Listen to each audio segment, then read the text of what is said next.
बिस्मिल्लाहिर्रहमानिर्रहीम। अस्सलामु अलैकुम दोस्तों और बुज़ुर्गों।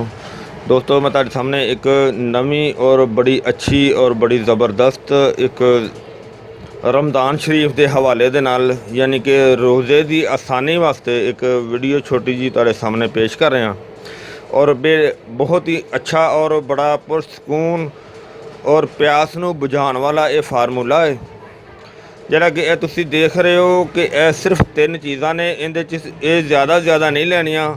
यानी कि सुबह सैरी करके रोज़ा रख के उस तो बाद जनाब तुसीं ज़्यादा तो ज़्यादा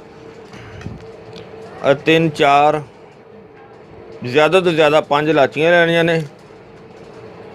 इलाची है, छोटी इलाची। पहले मैं तुहानूं इन्हां चीज़ां दा तारफ़ करा दियां। यह छोटी इलाची है, छोटी इलाची और संदल सफ़ैद, संदल सफ़ैद ते तीसरे नंबर ते हैगा ज़रिश्क शीरी। छोटे छोटे दाने ने ज़रिश्क शीरी।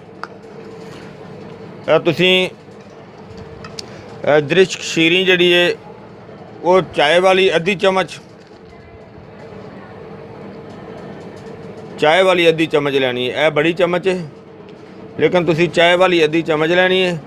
और यह जी छोटी इलाची है ये 5 दाने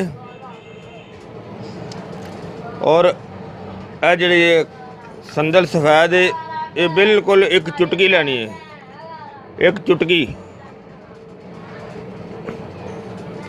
चुटकी संदल सफ़ैद लैनी है। और इन्हां तिन्नां चीज़ां दे अंदर 2 कप पानी दे इस्तेमाल करने ने। यानी कि 2 तो 3 कप भी तुसीं शामिल कर लेंदे हो और उन्होंने अच्छी तरह बॉयल करके उसके अंदर 1 कप पानी का रह जाए और 1 कप पानी का तुसीं वो सारी करन तो बाद जरा ना वो इस्तेमाल करना है। यानी कि एक कावा टाइप बन जाएगा। वो बहुत ही ज़बरदस्त और बहुत ही पुरसकून और प्यास बुझाने वाला है ये फार्मूला है। यानी कि इस दे नाल ज़्यादा प्यास नहीं लगेगी और इस दे नाल बहुत ज़बरदस्त और बहुत ही अच्छा ये फार्मूला है। यानी कि इस दे नाल प्यास भी नहीं लगेगी और इस दे नाल थकन भी नहीं होएगी।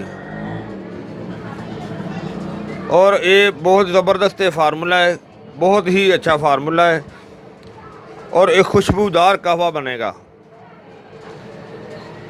फिर ये दूसरी गल ये कि ब्लड प्रेशर वाला मरीज़ भी इनू इस्तेमाल करे, उसनों ये तलखी नहीं देगा। बेशक ब्लड प्रेशर लो होए या ब्लड प्रेशर हाई होवे, दोनों वास्ते ये बहुत मुफीद है। अगर ब्लड प्रेशर का मसला किसी को नहीं भी है, अल्लाह ताला तंदुरुस्ती दे, अल्लाह ताला रहमत करे, अल्लाह ताला रमज़ान शरीफ के रोज़े सारिਆਂ रखने की तौफीक दे तो इंशाअल्लाह। क्योंकि दोबारा पता नहीं ज़िंदगी आने ने या नहीं आने।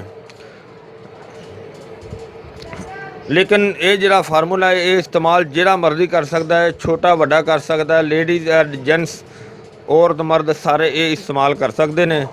और ये बहुत ही अच्छा टिप्स है, बहुत ज़बरदस्त फार्मूला अच्छा है, खुशबूदार ज़बरदस्त एक कावा बनेगा। ये जनाब तुसीं ये इस्तेमाल करियो ते नाल दुआवां दे विच भी याद करियो। तो इस तो इलावा जनाब एक अगे होर असी अगली वीडियो दे विच एक होर टिप्स जिहड़ा ना तुहानूं पेश करने आ, वो भी बड़ा ज़बरदस्त है। तो क्योंकि ਜਿਹੜੇ बंदे कावा नहीं इस्तेमाल करते वो इस्तेमाल कर सकते हैं, वो तुहानूं दूसरी वीडियो दे भी दिखाने आ। तो उम्मीद है इंशाअल्लाह एक तुहानूं वीडियो अच्छी लगेगी। इनू तुसी जनाब लाइक करियो, शेयर करियो और सबसक्राइब करना ना भूलियो। इंशाअल्लाह अगली वीडियो ना फिर मिलने। इजाज़त, अल्लाह हाफिज़, अस्सलाम वालेकुम रहमतुल्लाहि व बरकातहू।